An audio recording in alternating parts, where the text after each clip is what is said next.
I'm talking about adding humor to the business presentation that reinforces your message. And what I basically say, David, is that you don't need to be funny to be funny.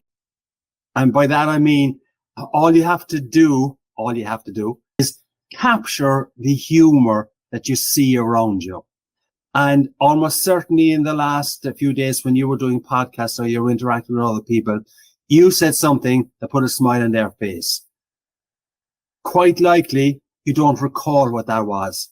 But what I'm saying to you and to others is that when you say something that puts a smile on someone's face in the future, just capture it, write it down, put it into your iPhone notes or Android or whatever it is.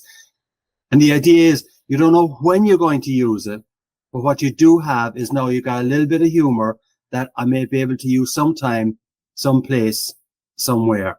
I'll just give you one little example on this. I speak a lot to improve people performance and productivity with a smile, as I said.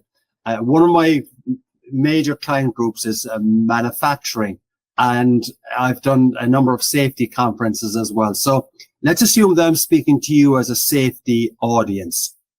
And I use the definition of safety. It's not my one, but I heard it sometime somewhere that, all right, your objective as a safety group is you want your people to come into work with 10 fingers and toes and leave with 10 fingers and toes.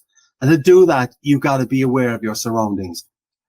A few weeks ago, I went to collect my darling granddaughter from soccer practice. We were taking her for overnight.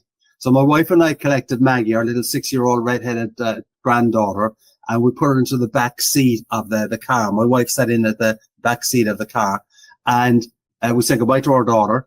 And then I sat into the back seat of the car as well.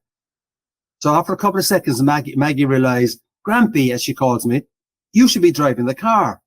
And I said, Maggie, I'll stay here. And she said, Grampy, as only a 6-year-old granddaughter could do. I said, okay, I'll drive the car. I get out of the back seat of the car. We're on child lock or Grampy lock as well. All right. So what I have to do is I've got to phone my daughter, who's got to come back at about 5 minutes that she's gone away at that stage. She's got to come back into the parking lot, open the back door for me, let me out, etc., so I could drive the car.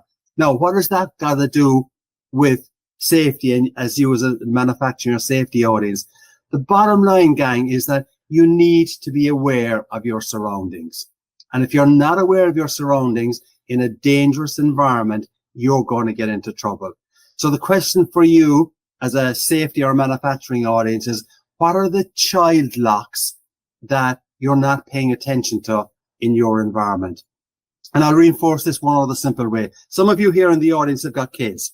You probably are putting them into the back seat of the car this morning, drove them over to kindergarten or play school. When you're doing that tomorrow, just remember, wow, the child locks. What are the child locks that could cause me trouble in the workplace? Or some of you may not have kids, but you'll be at the traffic lights tomorrow and you'll see a family beside you with the kids in the back seat strapped in, and you can say, I must discuss with my team as well. What are the simple things that we're not paying attention to, that if we don't get right, we're not going to leave here with 10 fingers and 10 toes.